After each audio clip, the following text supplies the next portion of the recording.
doing well. We are obviously fast approaching Ramadan, and I don't know why I feel it. I'm sure maybe many of us feel like this every year, but Ramadan tends to come quickly, alhamdulillah. I think that as soon as Ramadan ends, we have this feeling of, I personally have this feeling of feeling quite, I guess, sad about it's leaving. A lot of people tend to describe Ramadan as a guest, a beautiful guest that's in our home, and then also naturally there's that feeling of sadness when that guest departs. But alhamdulillah, inshallah, we're able to reach another Ramadan. Obviously, I think it's potentially going to start on a Sunday or Monday, inshallah, and obviously we'll be waiting for moon sighting news as well. But in the meantime, and I'm really excited for the Ramadan series that's going to be upcoming. I'm going to be interviewing some amazing, fantastic authors. And it's going to be a mix of both authors, like children's authors, but also books for adults as well. But actually, to be honest, all the books are going to be perfect for people of any age. So there will be an interview in Ramadan with Alia Umrayan, who's written a new book, which is called The Power of Dua. Her first book, Ramadan Reflections, was received really, really well. So I'm very excited about interviewing her. I will also be interviewing Tariq Hussain, and he has also featured on the book club show previously. But this book that has been published, I think it was just back in January, it's called Ramadan Mubarak.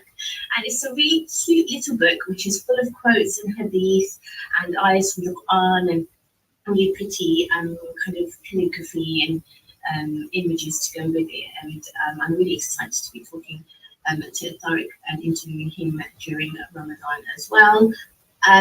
Also, as part of the Ramadan series on the book club show, I will be interviewing Hiba Nurhan, and her book is a children's novel, and it's called Sophia's War.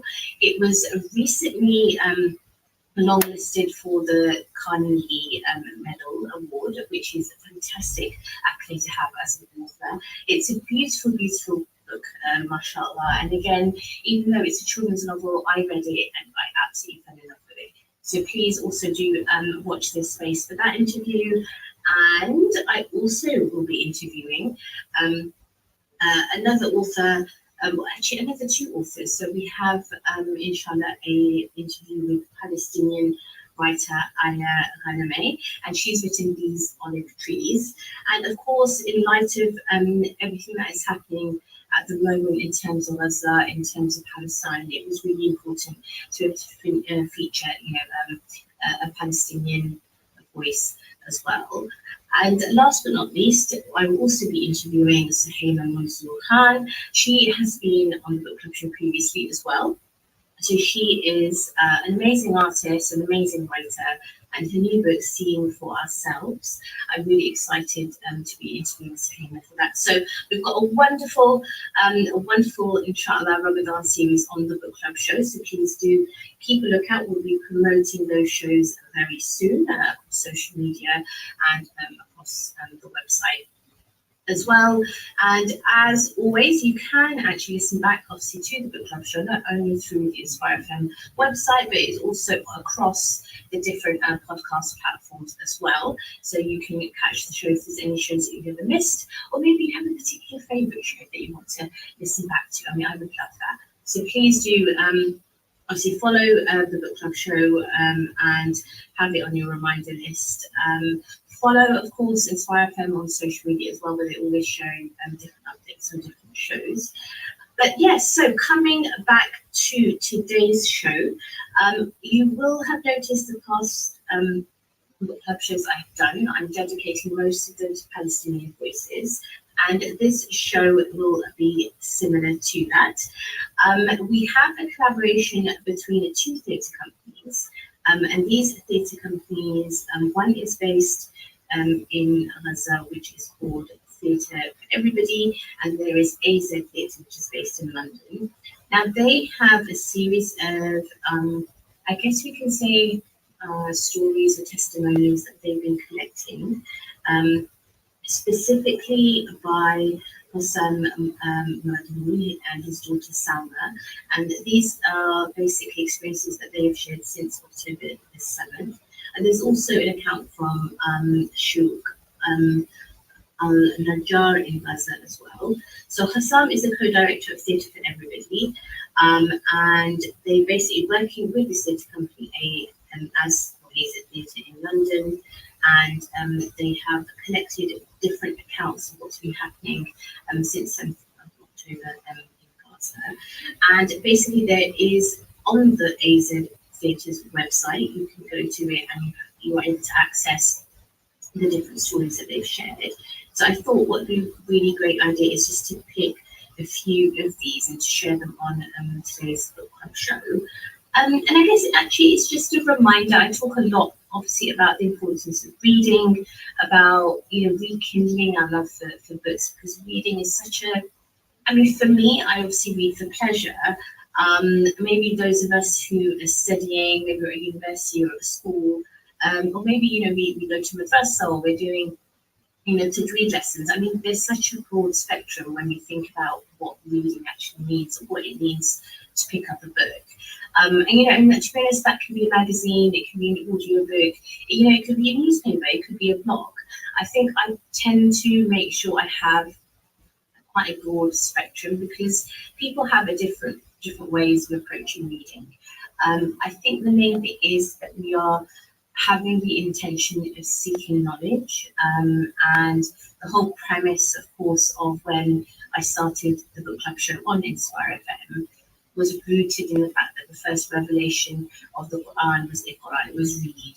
It was the idea that we should always be in pursuit of knowledge, and we know that those people who make the intention to seek knowledge, that Allah makes the path towards paradise easier for them. So inshallah, may we all be of those people. So I hope that today's show, again, we just have a sense of the importance of platforming Palestinian voices. It's really important that when we are faced with certain, oppression and struggles, we are on the side of those who are oppressed, and we are making sure that we're supporting those voices and those people to the best of our ability, especially when we are in a completely different country, when we are part of the diaspora. It's really important that we're able to use our voices and platforms to challenge the status quo. And it shouldn't really matter what platform we have. I mean, alhamdulillah, I'm in a position that I have this show and I'm able to share different stories and different books, and different authors, which is really wonderful. But it may be that even in your own sphere of work that you're doing, or any sphere of influence that you have, that you're able to exert, inshallah, some sort of influence and make that positive change. And ultimately, the goal and aim should always be how best we can bring our communities, different communities together, where we kind of share the same goal of justice, of equality, of freedom, and all of these are basic human rights, and we want to be able to really focus on that, and ultimately seek the pleasure of Allah. And especially with Ramadan now around the corner, we want to make as big and beautiful intentions that we can. Right, so coming back to today's show, we will be sharing some stories from Messages from Gaza now. This is a collaboration between AZ Data and Data for Everybody. So one of the first accounts that have been shared on the website, this one is titled Third Day of the Week. 2:22 a.m. Trying to sleep. Don't know how. Bombing all the time. Sounds of bombing mixed, sounds of bombing far away, sounds even further away, sounds not far away but not nearby. Sounds nearby but no impact on the building. Sounds very nearby and the building is shaking. The windows want to move out, but something, I don't know what, is holding them in place. Maybe the next bombing they won't hold in place and blow broken all at once, but so far not yet. After 3 days with the same horrifying atmosphere, no sleep, my eyes are falling closed. Yet my head is shaking to keep awake, never knowing what will happen.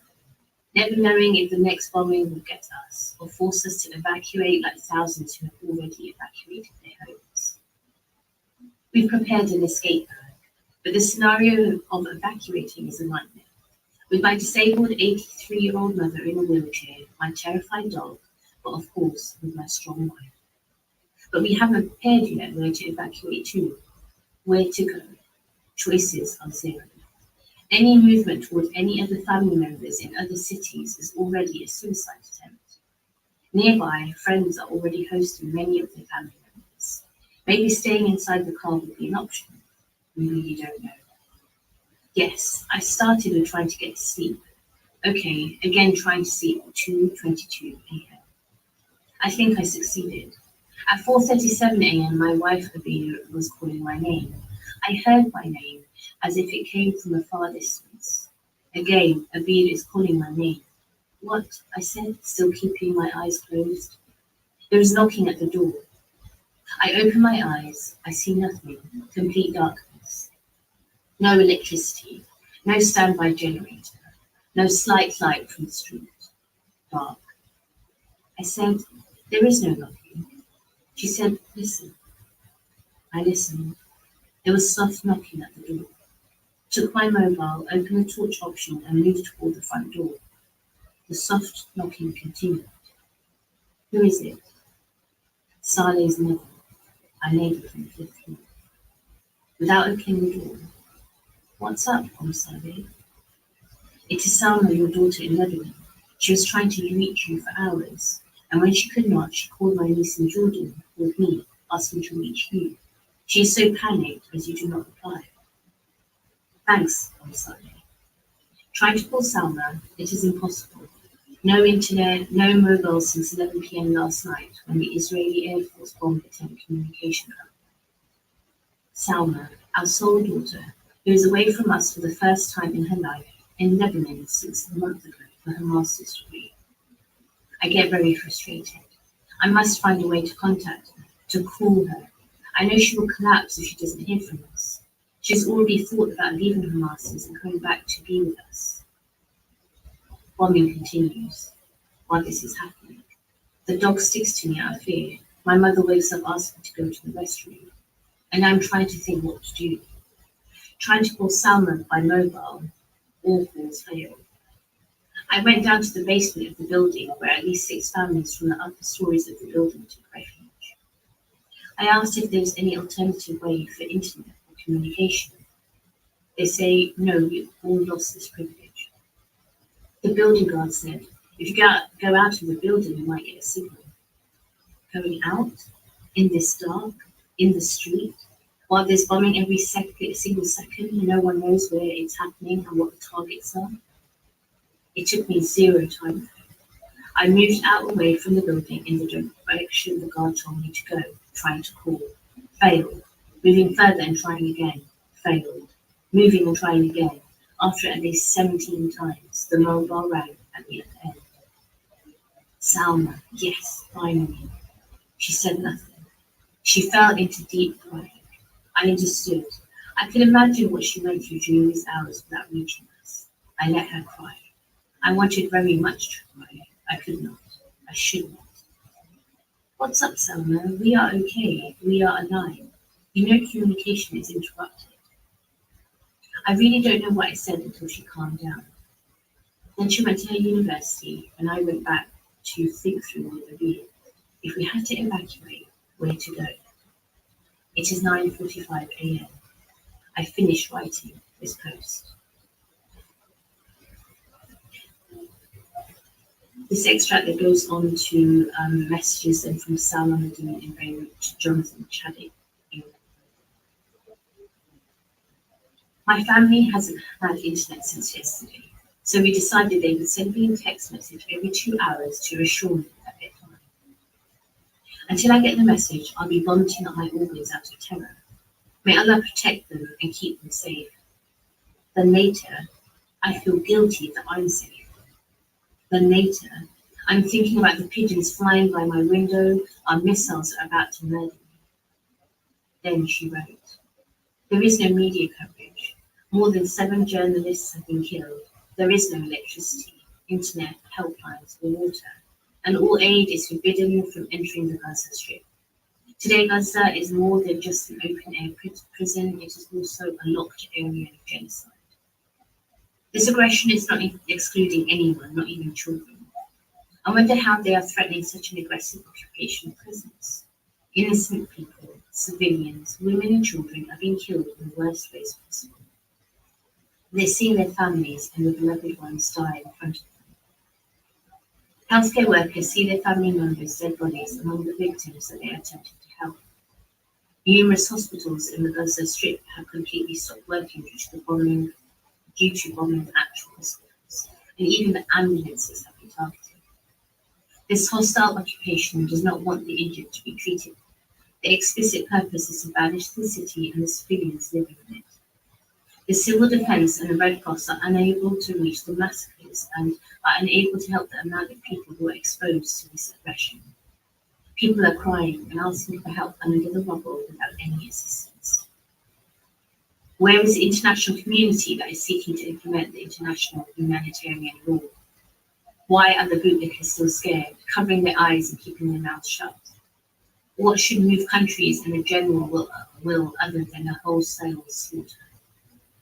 I left Gaza a month ago to study for a master's in Lebanon. This decision was difficult to make because anything can happen to anyone at any time in Gaza. But my parents backed me and I travelled to pursue a better education at an outstanding college. I'm 300 kilometers away from my parents, but it feels like millions since returning to Gaza is maybe impossible. The distance heightens my sense of powerlessness as I yearn to be with my family. Why did I think that travelling to seek better education a good idea? Meanwhile, my family and friends are under attack, and my destiny of being under this hostile occupation will never move. So these were two messages which have been shared by AZ Theatre and Theatre for Everybody. And these were two different stories that I've read. So the first one from Mr. Madun and the second from his daughter Salma as well. And I think, it's such a, it's a difficult thing to read. I think that especially this title was the third day of the war, and we are now, we're in March, and this particular act of genocide has started on, from the 7th of October. And that is kind of really months of, especially for those of us who aren't in Palestine and those of us who are living in other countries, to see the ongoing images that are being shared on social media, and to see the way I think many of the Western countries and the media are almost what a lot of journalists would say, complicit in what is going on is, quite difficult to kind of, process on a daily basis for us as well. But it's all the more reason, that it's important that we are still sharing the stories, because I think shying away or hiding from the reality of the situation isn't necessarily going to bring change. We have organisations like Palestinian Solidarity campaign groups, obviously, organising different protests and who advocate for boycott, divestment and sanctions as well. And all of these are actions that, many people are taking at the moment in order to get politicians and to get people of power to, hopefully, inshallah, for a ceasefire. So the website, aztheatre.org.uk, has different stories that you're able to actually read. So, for example, the second one is called The Sixth Day of the Bombing. There's one which is like number 8, which is called Friends. So I'm going to share that now.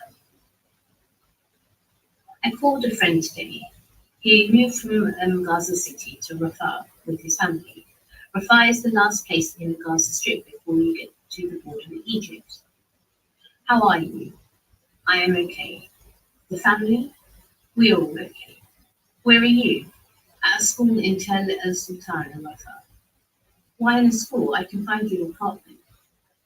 A friend of mine, Rafa, offered to receive me and my family there. He will gladly receive you. No, no thanks. I'm good here. What are you talking about? I know how people in the schools are. Don't worry, I'm fine here.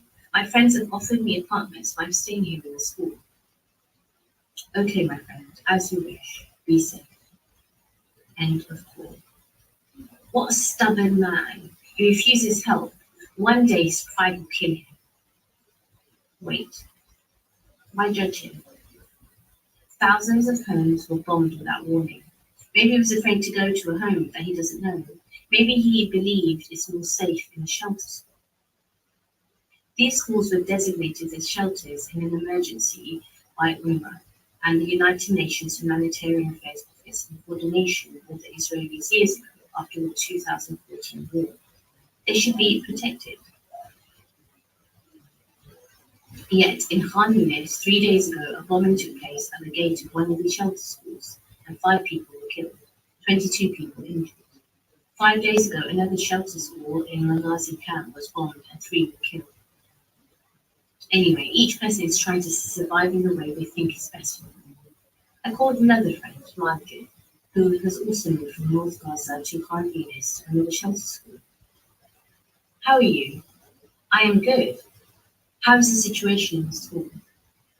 I'm no longer there. I came back to my home in Gaza. What? But it's very dangerous. Whatever. It's much better than staying in the school. 4,000 people in a very limited space. Women and children are squeezed inside 22 rooms. Men are on the ground in the front yard of the school, queues waiting to use a very dirty bathroom.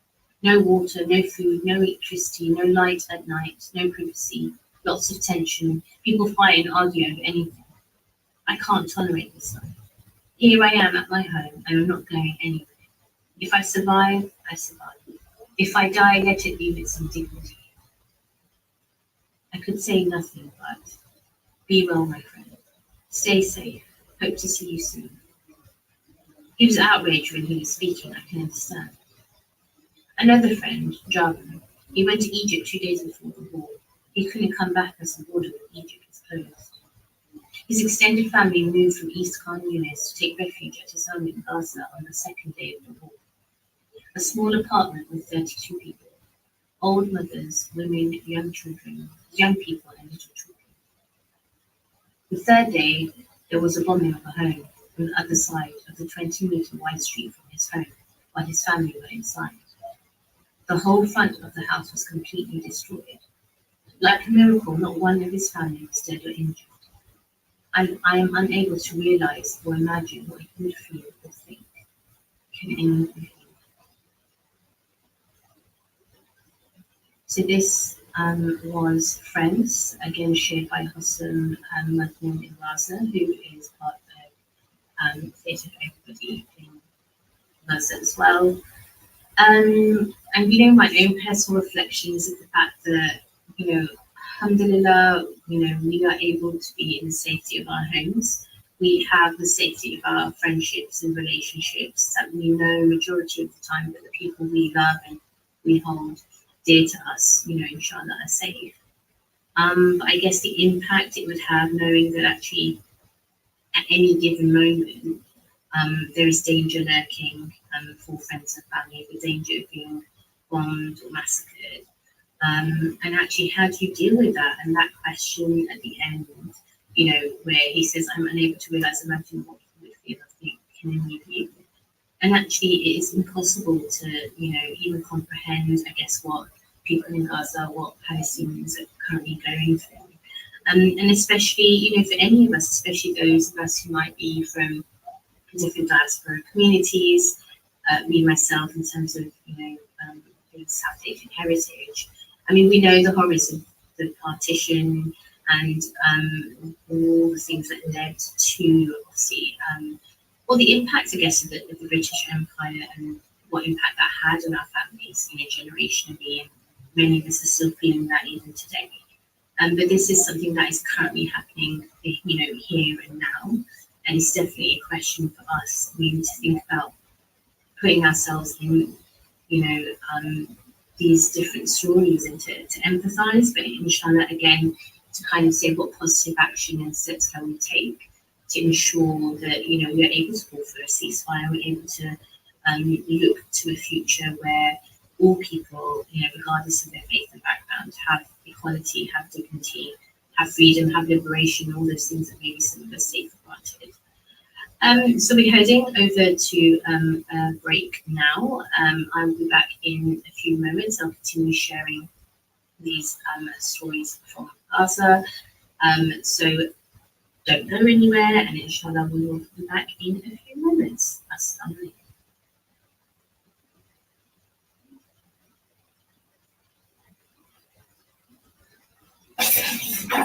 This program will continue after the break. Continue listening to Inspire FM. Inspire FM.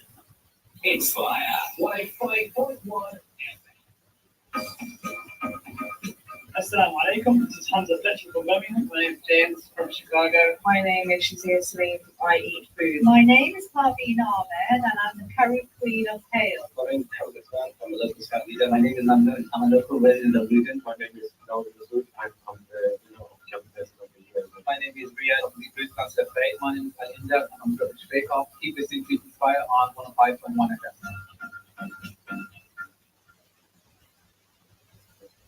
Sapiens Institute is proud to present our very first free pre-Ramadan conference in Luton, in pursuit of taqwa, preparing for Ramadan and the hour ahead. On Monday, 4th March, join me and the group of Humanities, Sheikh Fahd Tasneem, and Imran Hussain for transformative lectures, Q&A, book signings, and an opportunity to support our work. Register now. Sapiens Institute Award/Taqwa, or search in pursuit of taqwa. Did you see that guy on TV? What, that iconic guy? Yeah, he was sick. What was his name? I think it was Atiq Malik. Yeah, Atiq Malik of Liberty Law Solicitors. Atiq Malik heads up the criminal law team at Liberty Law Solicitors, specialising in everything from serious crime down to road traffic offences. To find out more or for a free telephone consultation, call 01582 459955. Liberty Law, there will be the most. Are you struggling with feelings of depression or anxiety? NHS talking therapies can help. They are effective, confidential, and free treatments delivered by trained clinicians online, on the phone, or in person. If requested, NHS talking therapies can be offered in Hindi, Bengali, Punjabi, or Urdu. Your GP can refer you, or you can refer yourself online at nhs.uk/talk. Ideal properties 20 साल से आपकी खिदमत में पेश आपकी property की सारी जिम्मेदारी अब हमारी। हम अच्छी तरह से जांच पड़ताल करके किराएदार डालते हैं और आपको किराया हर वक्त गारंटी के साथ दिलवाते हैं। अगर आप प्रॉपर्टी किराए पर लेने या फरोख्त करने का सोच रहे हैं तो आज ही हमारे तजुर्बाकार माहिरीन से राब्ता कीजिए 01582721110 या फिर 01582696050। आइडियल प्रॉपर्टीज, आपकी मदद हमारा अहम फरीज़ा। Since its launch, tens of thousands of Muslims have given zakat to NZF. We are the only platform with a national reach, enabling you to give zakat to those who need it here. Across the country, Muslims are in need. Your zakat has the potential to change their lives. Just go to www.nzf.org.uk and calculate your zakat. Choose house unit and keep updated about the impact it's having on the lives of Muslims where you live. NZF. Give zakat here. Assalamu alaikum wa rahmatullah. Bismillahirrahmanirrahim. قال النبي صلى الله عليه وسلم من أحب لله وأبغض لله وأعطى لله ومنع لله فقد استكمل الإيمان. That he who loves for the sake of Allah, hates for the sake of Allah, gives for the sake of Allah, and denies for the sake of Allah, he has completed his Iman.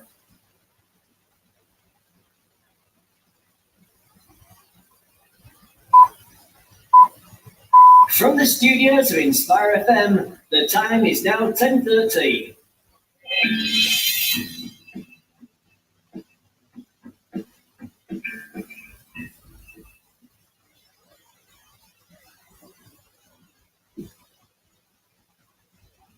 Assalamu alaikum and welcome to the book club show on Inspire 105.1 FM. My name is Imrana Mahmood and today is the 5th of March and it's just 10:30. On today's show, I am sharing stories which from a collaboration between AZ Theatre in London and Theatre for Everybody in Gaza. And these are called messages. These are called messages from Gaza now.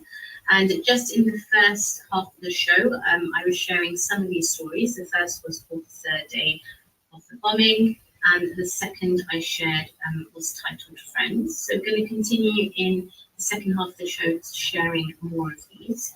And actually, there is so many, and I think this is just an indication of actually how long this current genocide has been going on, which is being reported by many journalists and media outlets.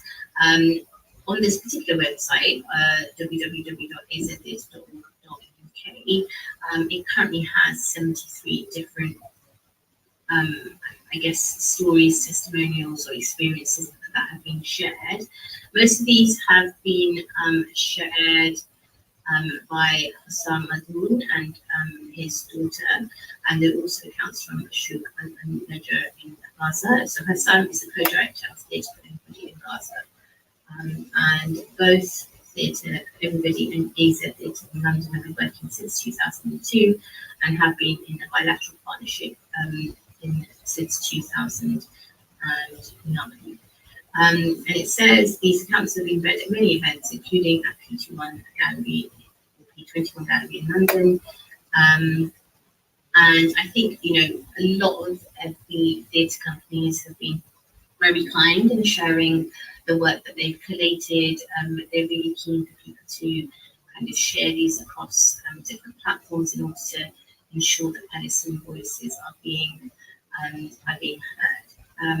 So we're going to continue sharing some of these accounts. So the next one is basically the title itself is Think of the Title If You Can. October 28th, 2023, 8:30. We woke up realizing that the cellular mobiles are without signal. We usually call Salma in Lebanon first thing in the morning. She'll get very worried if we don't call her. I decided to go to the United Nations Refugee and Works Agency, also known as UNRWA, primary healthcare unit in the middle of the Syria camp market. Then I can find internet to contact her by WhatsApp. Walking with my laptop bag on my back, 225 kilometers from home to the clinic. Destruction on both sides of the street. Every day I go to the market, using this road, and every day new homes are destroyed or damaged. Many of these homes were bombed over the residents, many bodies brought out, many corpses still under the rubble. More than 2,000 people are missing, including 830 children. They are all under rubble. There's no machinery to remove them. After 15 minutes walking, there was a donkey pulling a wooden cart and a man sitting by them.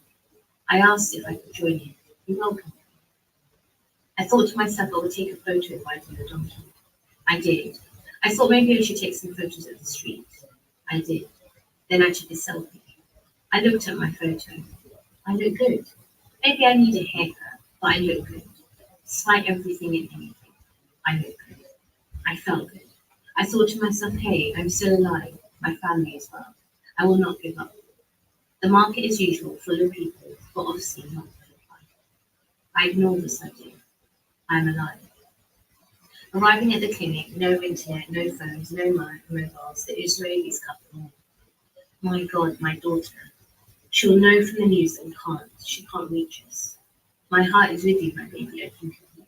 I wish my thoughts of you will reach you and assure you that we love you and we are still alive. The sole daughter overseas has no one in the world but her parents. Salma. I left my laptop at the clinic to be charged and went back to the market. Goods are getting less in the market. What you can find today, you may not find tomorrow. Prices are getting higher and higher. I have with me a list of purchases I should make. Some items I could not find anymore. Candles, lentils, and bread flour. Each store I ask, they say don't bother searching. There aren't any. No goods of any kind entering Gaza for 21 days. I bought more quantities of rice and cooking oil, cans of beans and cans of meat for my dog. Went to the bank, the cash machine. Banks are not operating since October 7th. The machine is closed. Still have some cash at home. It will cover our needs for a few days more. I'll try the cash machine another day. I wasn't far from my colleague's home, where I'd left the bread flour a few days ago. I continued walking, arrived, and his uncle, whose girlfriend was there, sitting outside. He'd taken refuge at his brother's home after his apartment was destroyed, when they bombed the building where he lives in Gaza. It was a pleasant surprise to see him safe and sound with all of his family. They left one day before the bombing of the building. He said, "Do you know what happened to Niall?" he asked. "No, what?"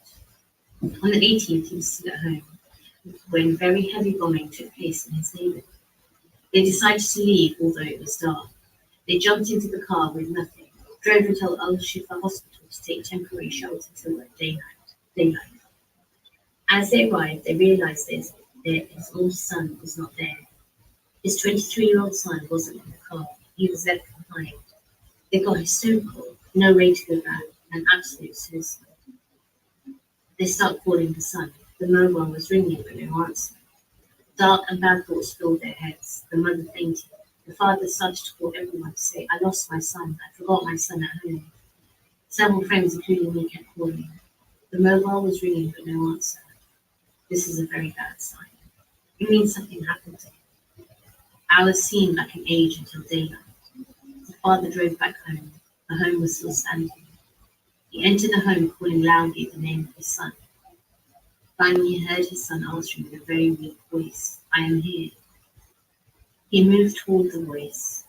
His son was rounding his body, making himself as small as possible, under the stairs leading to the second floor. His mobile was 2 meters away from him. He was in shock, such complete fear that he could not call to get the mobile and answer. With no words, he took his son, left and drove to Al-Shifa Hospital, got the rest of the family and drove to him. I had my hair cut.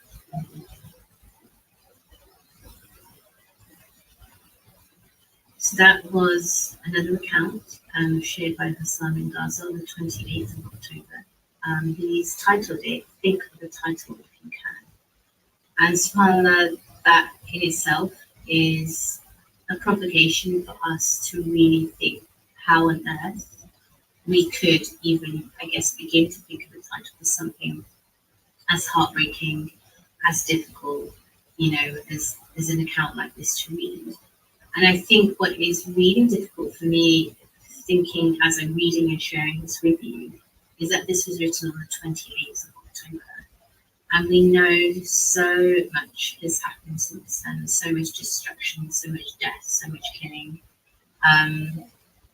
The fact that in this particular account, Hassan is talking about buying flour and trying to, seek food, yet we know that Palestinians, people in Gaza, and people who have now been displaced are, from Gaza to Khan Yunis to Rafah. The fact that they are being starved, that, aid is intentionally being blocked. We have countries like the US who, again, if you listen to certain media outlets and reports saying that, they are arming Israel in terms of weapons, but at the same time they've now decided to airdrop humanitarian aid, which is probably a bit of an oxymoron, if that is probably a little bit of an understatement. But the fact that even recently they were showing on social media what a lot of people have been terming the flower massacre.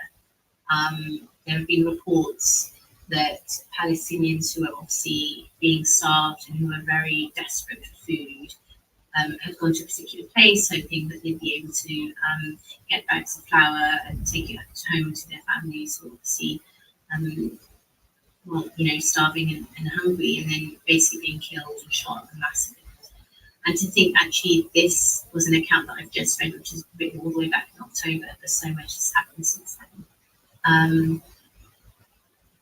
I think, it's just maybe one of those reality checks that we need. And actually, on some part, how many of our governments across the world have completely failed in calling an end to the atrocities that are taking place. And now, obviously, as we've already mentioned, we've got Ramadan around the corner as well. And we know from history and from looking at past few years, again, when we watch the news, it tends to be when the Israeli government creates barriers to people entering Masjid al-Aqsa in terms of worship, and violence does increase during Ramadan against the Palestinians if we look at past reports as well.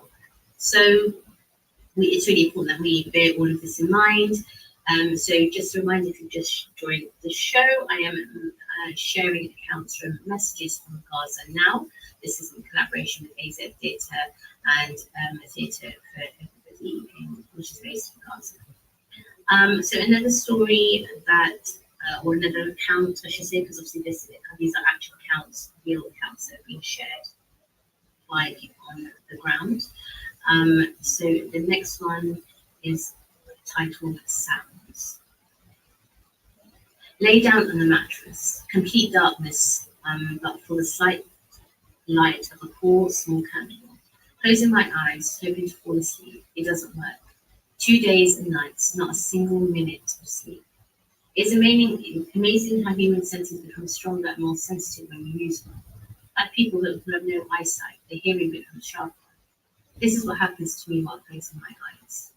During the day, lots of noise, lots of sounds, mixed sounds of people, chats, speaking, shouting, bombing, explosions, drones, Air Force planes cutting the sky in pieces. All mixed, I can't and don't concentrate on any one sound. In the dark, in the supposedly complete silence, and while laying down with my eyes closed, I started to focus more on the sounds surrounding me. The sound of a plastic sheet covering the window, which has lost its glass, moving in the night breeze. The breathing and sighs of my mother beside me. My heart beats.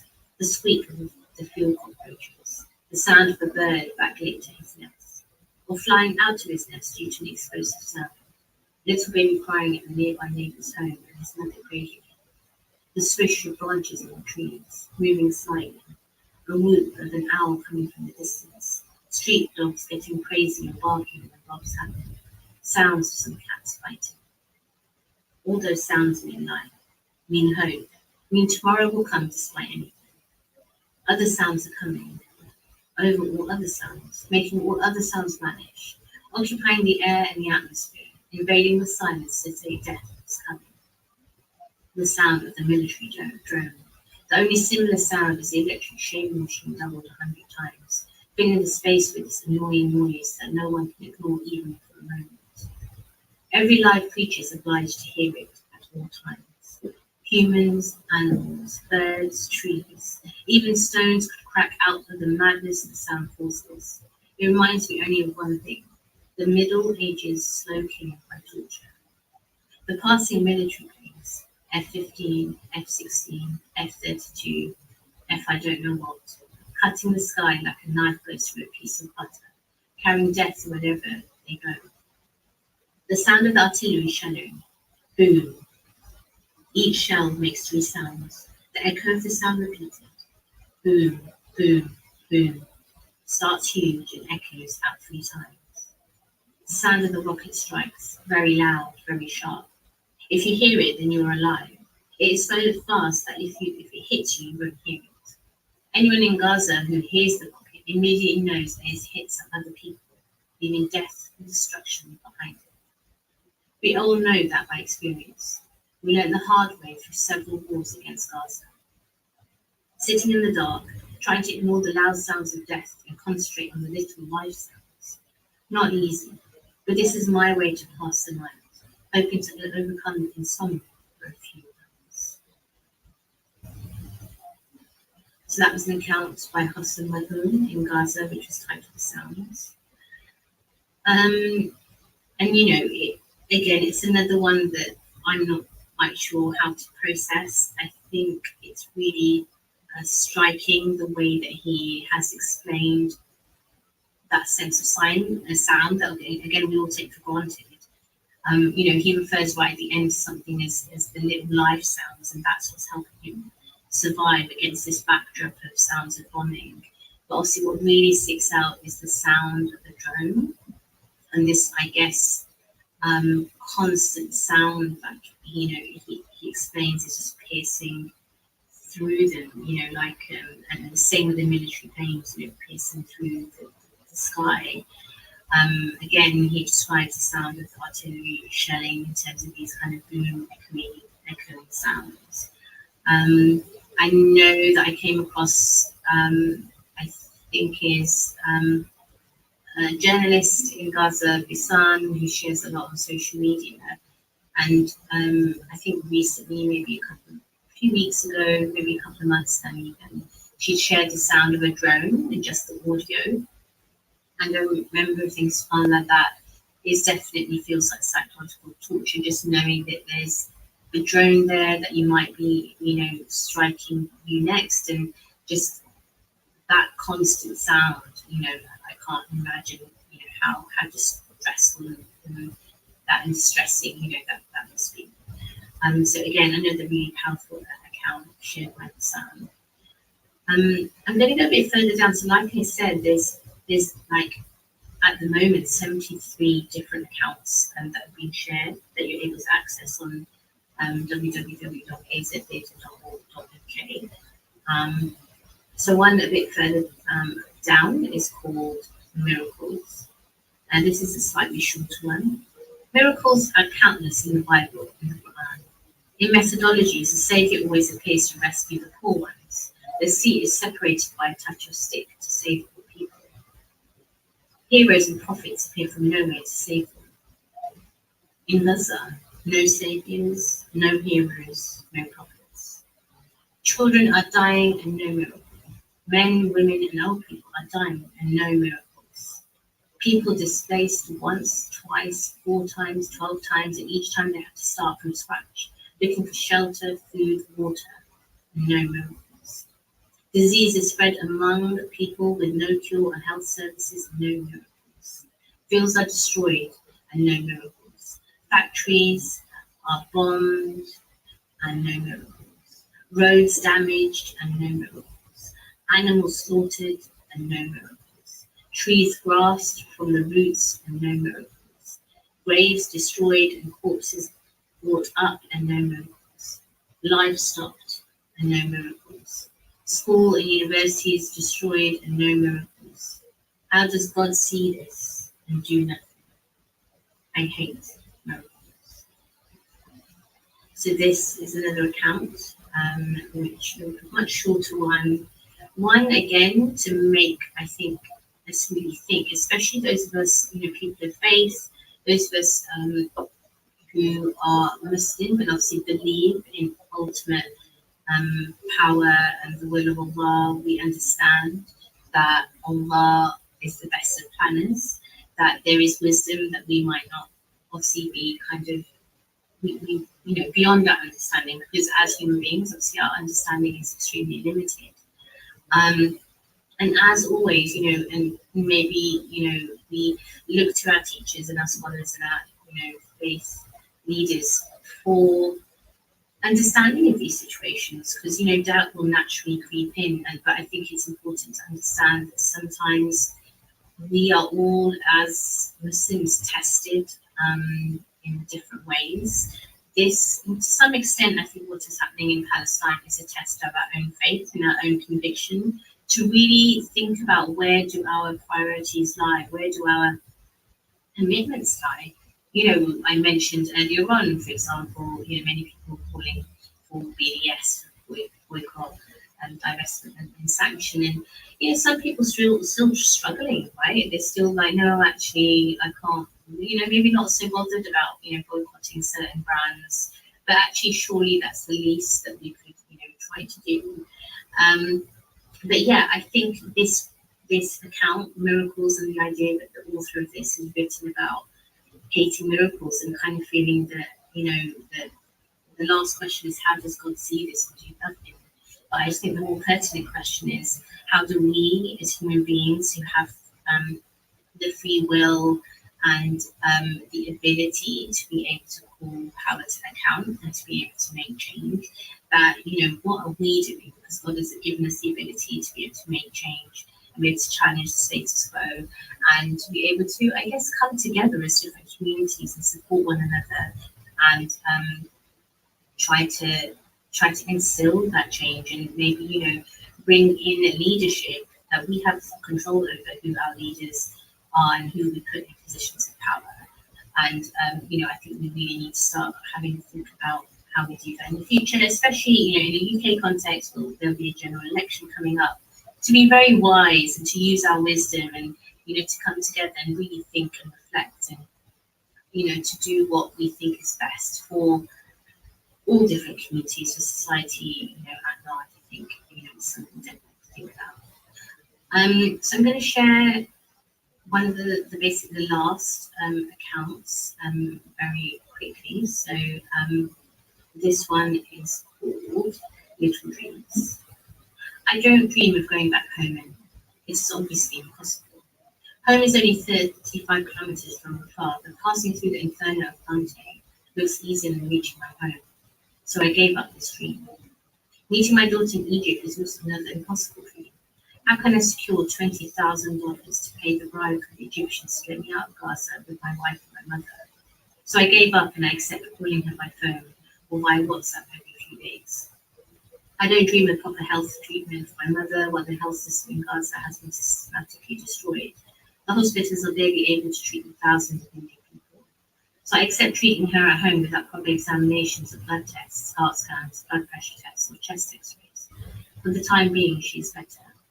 I don't dream of waking up in my bed, going out to walk my dog, and returning to prepare myself to go to my job, my office. I accept living in an apartment with nothing but a mattress, blankets, and clothes, and a few kitchen items. I don't dream of planning a holiday out of Gaza with my wife and my daughter in the summer. Instead, I accept whatever comes, unable to take any decision in my life because life itself is not guaranteed at all. My dream now is to see a ceasefire, an end to the killing, bombing, frozen and children's fears of airstrikes and shelling behind us. I dream to be able to secure our daily food that's never food. I dream of securing a tent in case we are displaced another time, because there is no other place to go anymore, and wherever we go, we will need a tent. I dream. In fact, I don't dream. I lost the ability of dreaming. I lost a big part of me. Not death, but for sure not alive. Just living through what comes and what I am forced to go through, day by day, is uncertain of anything. Uncertainty is the enemy of dreams. So that's obviously again a very powerful one, to end on. I think sometimes, I do have this kind of urge to want to try to end kind of the show on a really positive note. And it kind of gives us that hope. But I think it's really important, for many of us who are being maybe very heavily affected and impacted by the images that we're seeing and by the stories that we're sharing, that we still have our friends and our communities that we're able to lean on. I think it's really important that, for example, the one that I've just read is called Little Dreams, that we are able to still keep dreaming, that we dream still of a better life, not only for Palestinians, but for oppressed peoples across the world. And I think, there is a hadith that says that, which I'm paraphrasing right now, that even having hope in Allah is a form of worship. And it's important that we don't ever lose hope, that we don't feel that we are in despair. Alhamdulillah, I think in terms of Ramadan, that the timing is here, that we're able to utilize this month to really go deep into our faith, to go really deep into our own selves. And we know that we are taught that to know Allah, we need to know ourselves. And I think it's, if we can take time for that kind of reflection. I know, of course, naturally, we all have jobs to do, we have work, we have studies, we still have our life that we take for granted. Alhamdulillah, we should be quite grateful for what we have. But yet, to really come together and think about what change that we can make, even in a really minute way, because it's really the importance of the intention. Is the ripple effect that all of us can have in our own little circles, inshallah, that can create that kind of bigger impact. So I do hope that the stories that I've shared, that you please do share with others. They can access them on www.azdata.org.uk. And obviously, inshallah, please do keep me in your du'as and the Inspire FM team, especially when Ramadan around the corner. And just as I mentioned at the beginning of the show, we've got an amazing Ramadan series of interviews with different authors of different books. I'm really, really excited to be able to share those shows with you. So please do keep in touch and do tune in. And in the meantime, please remember us in your hearts and see you soon. Assalamu alaikum.